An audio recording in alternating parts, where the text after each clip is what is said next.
ప్రేక్షకులందరికీ నమస్కారం. ప్రస్తుతం మన స్టూడియోలో ప్రముఖ తంత్ర జ్యోతిష్యులు, జ్యోతిషరత్న, జ్యోతిష సామ్రాట్ చింతా రుక్మాన్ గదరావు గారు మనతో ఉన్నారు. గురువుగారితో మాట్లాడేద్దాం. నమస్కారం గురుగారు. మాతృదేవోభవ, పితృదేవోభవ, ఆచార్య దేవోభవ. గురుగారు, జూన్ మాసంలో కన్యా రాశి వారి పరిస్థితి ఏ విధంగా ఉండబోతుంది? అన్ని విధాలుగా ఎలాంటి జాగ్రత్తలు, పరిహారాలు ఈ జూన్ మాసంలో కన్యా రాశి వాళ్ళు తీసుకోవాలి?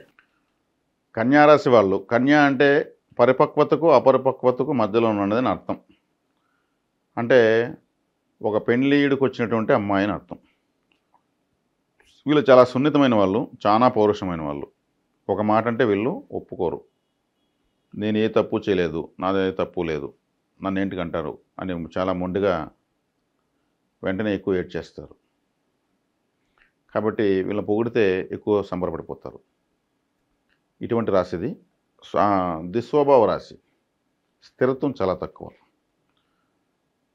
వీళ్ళకు ఉత్తరా నక్షత్రంతో వీళ్ళ యొక్క రాశి స్టార్ట్ అవుతుంది. ఉత్తరా నక్షత్రానికి అధిపతి రవి. చాలా అహంగా ఉంటారు. తనకు గుర్తింపు కావాలని ఎక్కువగా కోరుకుంటారు. కాబట్టి ఈ రాశి వాళ్ళ యొక్క స్వభావాలు ఇవి. కాబట్టి వీళ్ళు ఒక్కోసారి మనం ఒకటి చెప్తే వాళ్ళు ఒకటి చేస్తారు. అంటే వాళ్ళు సందర్భం తగినట్టుగా ఒక్కోసారి చేయరు. ఇప్పుడు ఈ రాశికి సప్తమంలో శని, 6 రాహు, 12 కేతు, ముగ్గురు ఫేవర్గా ఉన్నారు. 7 శని ఉంటే ఎట్లా ఫేవర్ అవుతాడంటే, ఈ రాశికి మొట్టమొదటి రాజయోగ కారకుడు శనేశ్వరుడు. పంచమాధిపతి సప్తంలోకి వచ్చాడు, కోణాధిపతి కేంద్రంలోకి వచ్చి రాశిని చూస్తాడు. కాబట్టి ఈ రాశికి దిగ్బలం అంటే మంచి సపోర్ట్ దొరికినట్టే శనేశ్వరుడి నుంచి. 6వ ఇంట్లో రాహు. 6వ ఇంటి రాహు అంటే ఏమి? పాపగ్రహాలు 3, 6, 11 స్థానాలు యోగిస్తాయి. ఇక్కడ 6వ ఇంట్లోకి రాహు వచ్చాడు కాబట్టి 18 సంవత్సరాల తర్వాత రాహు విశేష రాజయోగ కారకుడే. 12వ ఇంట్లో కేతు ఎలా ఫేవరు? వ్యయం కదా అంటే కేతు మోక్షకారకుడు.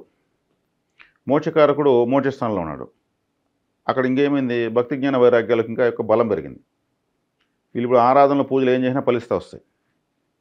12వ స్థానం కాబట్టి. తీర్థయాత్రలు చేస్తే ఇంకా బాగా ఫలిస్తాయి. తీర్థయాత్రలు కూడా చేస్తారు.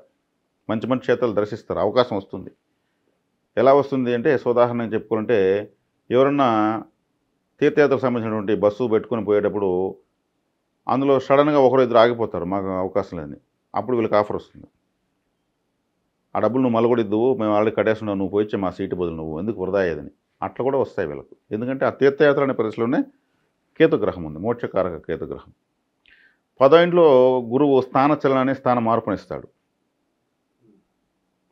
ట్రాన్స్ఫర్స్ రావడము అంత ఈజీగా వచ్చేస్తాయి. కంపల్సరీ మారాల్సిందే. ఇల్లు మారినా కూడా ఇల్లు కూడా మారుతారు. కొత్త ఇల్లు కట్టడం, పాత ఇల్లు వదిలేయడము, దాంట్లోకి వెళ్ళి గృహప్రవేశాలు జరగడము. లేదు ఇంకా దేని రీత్యానే, చదువులు రీత్యా కావచ్చు, ఉద్యోగ వ్యాపారాలు రీత్యా కావచ్చు, ఇంకా దేని గురించనే స్థాన మార్పు అనేది మాత్రం బలం ఎక్కువ ఉంది. అంతకుమించి వేరే ఎక్కువ ఫలితాన్ని గురువు ఇవ్వడు. చాలామంది చాలా రోజులు ప్రయత్నిస్తున్నటువంటి ట్రాన్స్ఫర్సు, ప్రమోషన్స్ ఇవన్నీ కూడా ఖచ్చితంగా వచ్చేస్తాయి 10వ ఇంట్లో గురువు ఉండడం వల్ల, రాజస్థానం కాబట్టి. నిరుద్యోగుల పరిస్థితి బాగానే ఉంది. కాబట్టి ఈ సమయంలో వీళ్ళు ఎక్కువ కష్టపడతారు. శని లగ్నం చూస్తారు, రాశిని చూస్తాడు కాబట్టి శని ప్రభావం ఏ విధంగా రాసిపోయిన పడినా విపరీతంగా కష్టపడతారు. దాని రిజల్ట్ వీళ్ళకు ఉంటుంది ఈ రాశి వాళ్ళు. కాబట్టి వేరే రాశి వాళ్ళు అయితే ఆయన ఎవడు కష్టపెట్టి లాస్ట్ చేసేస్తాడు. ఓకే. వివాహ ప్రయత్నాలు ఎవరైతే చేస్తున్నారో వాళ్ళకి ఎలా ఉండబోతుంది? వివాహ ప్రయత్నాలు చేస్తున్న వాళ్ళు వచ్చి వీళ్ళకు సప్తమ స్థానంలో శని ఉన్నాడు కాబట్టి వీళ్ళు చూసే వివాహ ప్రయత్నాలు, ఇప్పుడు ఒక అబ్బాయి చూస్తాడు, కన్యారాశుల అబ్బాయి. ఆ అమ్మాయి ఒక 5 సంవత్సరాల చిన్నది ఉంటుంది, కానీ అలా కనిపించదు, ఈక్వల్ ఏజ్లా కనిపిస్తుంది. లేదంటే తనకన్నా పెద్దలా కనిపిస్తుంది, వయసం తక్కువే. అంటే శని జీవిత భాగస్వామి అనేటువంటి 7వ స్థానంలో ఉండడం వల్ల తనకు వచ్చే జీవిత భాగస్వామి చూసేవాళ్ళు చూడడానికి ఈక్వల్ ఏజ్లా కనిపించడము, దూరం నుంచి చూస్తే దూరం నిలబెడితే అమ్మాయికి సెట్ కాదేమో ఒక భావన వస్తుంది. అమ్మాయి హైట్గా ఉన్నట్టు కనిపించడము, దగ్గర తీసుకొస్తే అమ్మాయి తగ్గినట్టు కనిపిస్తుంది, దూరంగా పోతే అమ్మాయి పొడవులాగా కనిపిస్తుంది. కొంతమందికి తనకన్నా వయసులో పెద్దవాళ్ళు, అంటే 1 నెల 2 రోజులు 6 నెలలు పెద్దవాళ్ళు కూడా సెట్ అవుతారు. జాతకాలు కలిసిపోతాయి. ఆ అబ్బాయికి అమ్మాయికి అభ్యంతరం ఉండదు. పెద్దవాళ్ళు అమ్మాయి పెద్దదైపోయింది వయసులో ఇబ్బంది పడుతుంది. ఎందుకంటే శనేశ్వరుడు వృద్ధగ్రహము. వృద్ధగ్రహం ఏమనుకున్నాడు? జీవిత భాగస్వామి ప్లేస్లో ఉన్నాడు. ఆయన వృద్ధగ్రహం అంటే పెళ్ళికలు ఎలా ఉంటుంది? కొంచెం మెచ్యూర్డు. అందుకు అమ్మాయి అటువంటి సంబంధాలు వస్తాయి. మరి సుకుమారంగా, నాణ్యంగా, లావణ్యంగా ఉండాలన్న సంబంధం కావాలనుకుంటే అట్లా అనుకుంటే వాయిదాలు పెట్టుకోవచ్చు. కాస్త టైం వెళ్తే పడుతుంది. ఓకే. లేదు అమ్మాయి చదువు సరిపోయింది, అమ్మాయికి ఇబ్బంది లేదు, నేనే అమ్మాయి కన్నా సంవత్సరం చిన్న 1-2 సంవత్సరాలు పెద్ద తేడా ఏం లేదు. కొంతమంది సెలబ్రిటీస్ని చూపిస్తారు, 4 సంవత్సరాలు చిన్నడు పలానాయన ఏమవుతుంది అని సెలబ్రిటీస్ని చూపిస్తారు. అట్లా అడ్జస్ట్ చేసుకుంటే చేసుకోవచ్చు, బాగానే ఉంటుంది.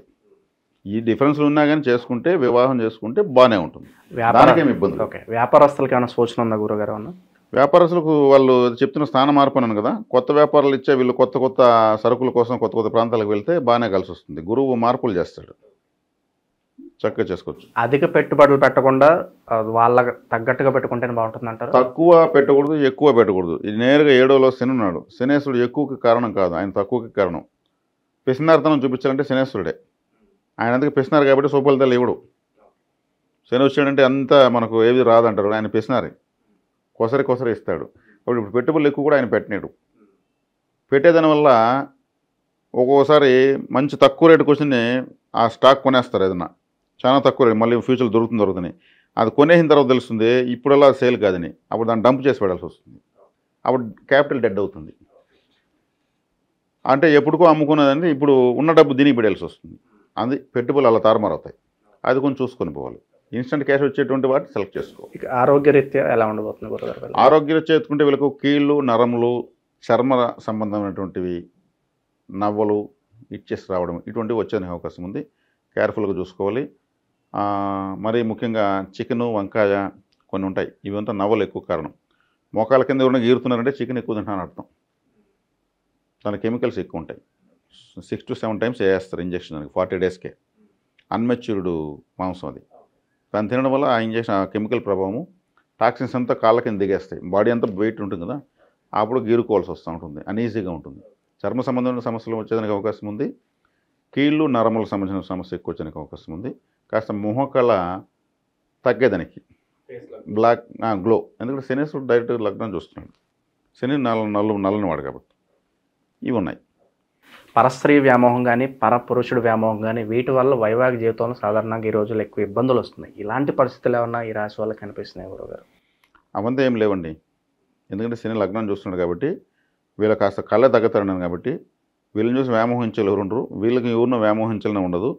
వీళ్ళకి జనరల్గా ఎత్తుకుంటే కడుపు నొప్పి, అల్సర్సు ఈ టైప్ వచ్చేదానికి అవకాశం ఎక్కువ ఉంటుంది. ఏదో ఒకటి కడుపుకు సంబంధించి పొత్తు కడుపు, లివర్ కాడ నొప్పి రావడం ఇట్లాంటి ఉంటాయి.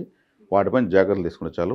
శనిగ్రహము లగ్నంలో చూసిన లగ్నంలో ఉన్న దేహకాంతి కాస్త వాడుతుందని చెప్పచ్చు.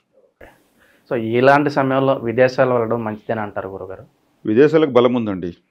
ఎందుకంటే నేను తీర్థయాత్రలు చెప్పాను. తీర్థయాత్రలు చెప్పానంటే దూర ప్రాంతాలకు వెళ్తేనే తీర్థయాత్రలు. మన చుట్టూ అనేది ఉండవు. 6వ ఇంట్లో రాహు ఉన్నాడు, విదేశాలకు సంబంధించిన ప్లానెట్, విదేశీ బలం కూడా ఇస్తాడు. ఇక చివరగా సినీ రాజకీయ ప్రముఖులకు ఎలా ఉండబోతుంది గురుగారు? సినీ రాజకీయ ప్రముఖులకు సినిమాలంటే శుక్రుడు, రాహు, తర్వాత చంద్రుడు. వీళ్ళకు ద్వితీయాధిపతి శుక్రుడు రాశిలోనే నీచపడతాడు. అదేవిధంగా సప్తమాధిపతి గురువు, ఆయన వచ్చేకాడికి పంచమంలో నీచపడతాడు. ఈ రాశి వాళ్ళకు, కన్యా రాశి, కన్యా లగ్నం వాళ్ళకు ఒక విధంగా గురు, శుక్రుడు న్యూట్రల్ ప్లానెట్స్ అని చెప్పచ్చు. రాహువు, శని, బుధుడు వీళ్ళ ముగ్గురు ఫేవరబుల్ ప్లానెట్స్. రాహు 6వ ఇంట్లో ఉన్నాడు. సినీ ఇండస్ట్రీలో ఉన్న వాళ్ళకు ఏదైనా మంచి హిట్స్ రావడము, ఒక్కొక్కరికి ఈ రాశిలో ఉన్న వాళ్ళకు సినిమా ఎక్కువ రోజులు ఆడకపోయినా కానీ తక్కువ రోజులు ఎక్కువ కలెక్షన్ వచ్చేస్తుంది. ఇక్కడ కలెక్షన్తోనే హిట్ నిర్ణయిస్తున్న రోజులు ఇవి. ఎక్కువ రోజులు ఆడి తక్కువ కలెక్షన్ వస్తే ప్రయోజనం ఉంది, టైం వేస్ట్ అవుతుంది. కాబట్టి ఎట్లా ఒకట బెనిఫిట్ అయితే వచ్చేస్తుంది. ఇప్పుడు ఎన్ని రోజులు ఆడిందని కాదు, ఎంత కలెక్షన్ వచ్చిందని ఇంపార్టెంట్. కాబట్టి ఆ బెనిఫిట్స్ అయితే వచ్చేస్తాయి. రాహు 6వ ఇంట్లో ఉన్నాడు కాబట్టి సినిమాలకు రాహువే కారకుడు కాబట్టి బెనిఫిట్ ఇచ్చేస్తాడు. కొన్ని స్లోగా వారం తర్వాత పుంజుకునేస్తాయి. నెగిటివ్ టాక్తో స్టార్ట్ అయ్యి పాజిటివ్ టాక్లోకి వస్తాయి. అటువంటివన్నీ కూడా ఈ కన్యా రాశి వల్ల, కన్యా లగ్నంలో ఖచ్చితంగా జరుగుతుంది. ప్రజెంట్ ఉన్న గ్రహస్థితి బట్టి గురుగారు ఎలాంటి పరిహారాలు బాగా అవసరం అంటారు వీళ్ళకి? కాలభైరవారాధన, అదేవిధంగా ఎక్కువగా శనేశ్వరుడు లగ్నాన్ని చూస్తున్నాడు కాబట్టి, రాశిని చూస్తున్నాడు కాబట్టి, శనేశ్వరుడు అంటేనే ఇంతకుముందు ఒక వీడియోలో మనం చెప్పుకున్నట్టు చెప్పులు, శుభ్రం చేసిన పరికరాలు, చీపుర్లు, ఫ్లోర్ క్లీనర్స్, టాయిలెట్ క్లీనర్సు, ఈ యాసిడ్స్, ఫినాయిల్స్ ఇటువంటివి ఎక్కువగా డొనేట్ చేయొచ్చు. ఖచ్చితంగా రిజల్ట్ వస్తుందండి. ఇది పోయి లైవ్లో అవి యూస్ అవుతాయి. హాస్పిటల్లోనో, ఆలయంలోనో, ఓ స్కూల్లోనో ఎక్కడో చోట ఇస్తే యూస్ అవుతాయి. యూస్ అయిందని ఫలితం ఖచ్చితంగా వీళ్ళకి రాకుండా జమ అవుతుంది. నేను అవి ఇచ్చాను, నాకు ఈడ పని అయింది, ఇన్ని రోజులు కాని పని ఇప్పుడు అయింది. మనం ఆ కారకత్వాన్ని వెతుక్కుని వెళ్ళాలి. అప్పుడు మనల్ని ఎత్తుకుంటే మనకు కావాల్సిన పని అవుతుంది. ఓకే. వీధి కుక్కలకు ఫుడ్ పెట్టచ్చు. కుక్క చూపించే విశ్వాసం ప్రపంచంలో ఎవరు దేవుడు కూడా చూపించడు. అది ఒక్కటే దానికి పోటీ కాంపిటీషన్ లేనటువంటి జీవది. దానికి సర్వీస్ ఫుడ్ ఇవ్వచ్చు. దానివల్ల శనిగ్రహం యాక్టివేట్ అయిపోతుంది. ఇది చేసుకోవచ్చు, ఆటంకాలు మొత్తం ఎగిరిపోతాయి. జూన్ మాసంలో కన్యా రాశి వాళ్ళందరూ కూడా ఎలా ఉండబోతుంది, ఎలాంటి రెమెడీస్ చేసుకోవాలి, చాలా బాగా వివరించారు గురుగారు. ధన్యవాదాలు. ధన్యవాదాలు.